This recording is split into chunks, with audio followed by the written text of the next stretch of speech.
I remember Alan asking this question a few weeks ago. This is a good one, and for folks who don't know, so Alan's question, if you're just listening, is how did Zoran Mamdani win affect left-leaning parties? And for folks who don't know, I grew up in New York. I lived there until I was 17. Lived in New York City when I was a little kid. So this was definitely a race that I was paying close attention to. I had a really dear friend of mine who never really volunteered on electoral campaigns, who's from Maryland originally, but who really felt inspired to be a part of Mamdani's campaign because of the Palestine solidarity work he had been doing over the long haul and seeing opportunities to advance justice in that area through this campaign. And so, how did Mamdani's win affect left-leaning parties? I think it led some left-leaning parties to sharpen our analysis about why we should exist and why we should succeed and grow, right? If anytime a left candidate, whether it's Bernie or Mamdani, does well, some folks who have more centrist views kind of use that success on the left fringe of the Democratic Party to say, oh, well, see, you can do this within the Democratic Party, even though they don't do so in good faith by pointing out the limits of what a mayor of New York or a single senator from Vermont can do. And I think just as an organizer, any good organizing campaign requires inside pressure, organizational pressure brought to bear by folks who have a stake within an organization, in this case, the Democratic Party, and pressure outside of it. So the threat of a Dem exit when Dems do poorly, and I'm an example of that. I left the Democratic Party after the 2016 primary, which elite Democrats conspired against Bernie Sanders to deprive him of that victory. So I think, to answer your question succinctly, it pressured us to up our game, and it also gave us some very clear tactical strategic takeaways, like the importance of ranked choice voting and like the importance of public campaign financing. Yeah, I think those are totally good answers, and I really appreciate this question from Alan. It feels like it could be a whole show unto itself. The BRJA event that we did with Lawrence and I and Dottie Burt Markowitz answered some of these questions a little bit, but let me offer a couple of things here on this. The first thing is, I think it's great when people within the Democratic Party are operating at it from a more socialist, more socialist, more democratic socialist perspective. I would rather have folks like that in the Democratic Party than the other options. I would have rather had Mamdani win than any of the two Democrats he was running against, the sex pest and the guy who works for Trump, right? Like, these are bad candidates, and I think that New York is better for Mamdani having won.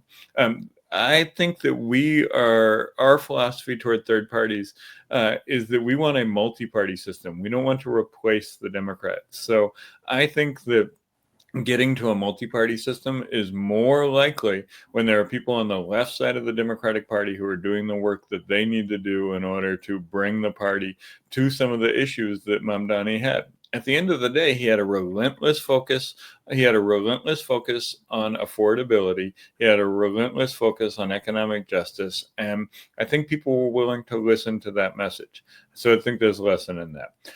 I also think that there is a lesson about how he was willing to drift on policing issues in a way that really sold out a lot of Black folks and a lot of grassroots people who were working with him toward challenging the police state, abolishing the way that the current practices, and shifting police funding to other things. And I think had there been a Green on that stage with Curtis Sliwa and Mamdani and Cuomo, there would have been somebody to hold his feet to the fire on some of the original promises that he had made on policing. So even his victory, to me, doesn't say we shouldn't have Greens running. It says we need to have Greens running as political gravity, so that when a candidate like Mamdani is pulled to the center, there's somebody pulling him back and fighting for some of the votes that would have gone to him.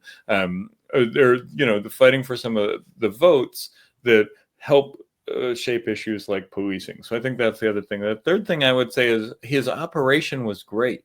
One of the most impressive things I think about this campaign was that it changed the mind of voters through door knocking and through its communication strategies. At the beginning of the year, Howie Hawkins and I were talking about this on his podcast earlier this summer. At the beginning of the year, the major issues for New Yorkers in polling were public safety related, were fear based, were homelessness, were things like that. By the end of the Democratic primary, affordability, housing, transit, and those type of things were the main issues that New Yorkers cared about. The ability to change public opinion through door knocking and through organizing is really a thing that we should study for a long time, because that is a shift in public opinion that is meaningful. Did we get everything we wanted to get out of this? Of course we didn't. It is a Democratic. He's a Democratic Party candidate in New York running as mayor. There's a lot of things that we need to question. There's some limitations. All of that is true. But all in all, it's the best person that could have won of the people that were running for that position. It gives us some clues. And I think it shows the need to have multiple parties, even if the Democrat is pretty cool and pretty young and pretty nice and has a pro-immigrant message and all of that stuff. There's still a need to have them there in order to exert that leverage and that influence, so they don't get drifted toward the center like Mamdani did on some policing issues. Yeah, and imagine if there were a few Greens on the New York City Council, right? For example, to really reinforce your point. I mean, Andy was talking about the political gravity in the course of the campaign and on the debate stage.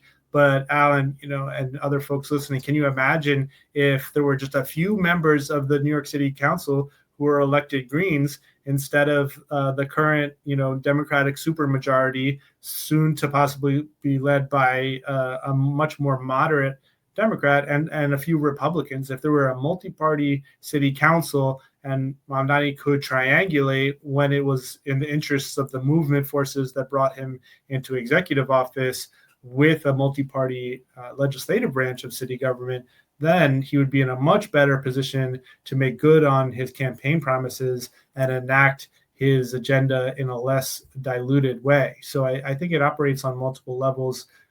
It's not just how could Democrats compete with him, or how could they compete with similar progressive or democratic socialist Democrats. But if we look at Camp Gordon in Minneapolis, for example, he was a Green on the city council for many terms, and he worked with progressive and more moderate Democratic mayors and the city council colleagues to advance green politics. So these things aren't necessarily zero sum, especially when we have the conditions for multi-party democracies to thrive. Yep, totally. And somebody asked me, I was on the Mid-Maryland Voters show, which is one of my favorite shows to go on. I don't agree with them on everything, but we have good conversations. And I think we're modeling that multi-party democracy in a way that is not always how we expect it. But anyway, when I was on their show, they asked me what it meant for the governor's race. And I said, look, I don't think there's going to be anybody with Mamdani's politics running in the Democratic Party, and I certainly don't think they're going to get the nomination. So if you want somebody with Mamdani's politics and you get them through a Democratic primary, and that's good enough for you, great, support that person, vote for that person. We will be a better state if they get elected.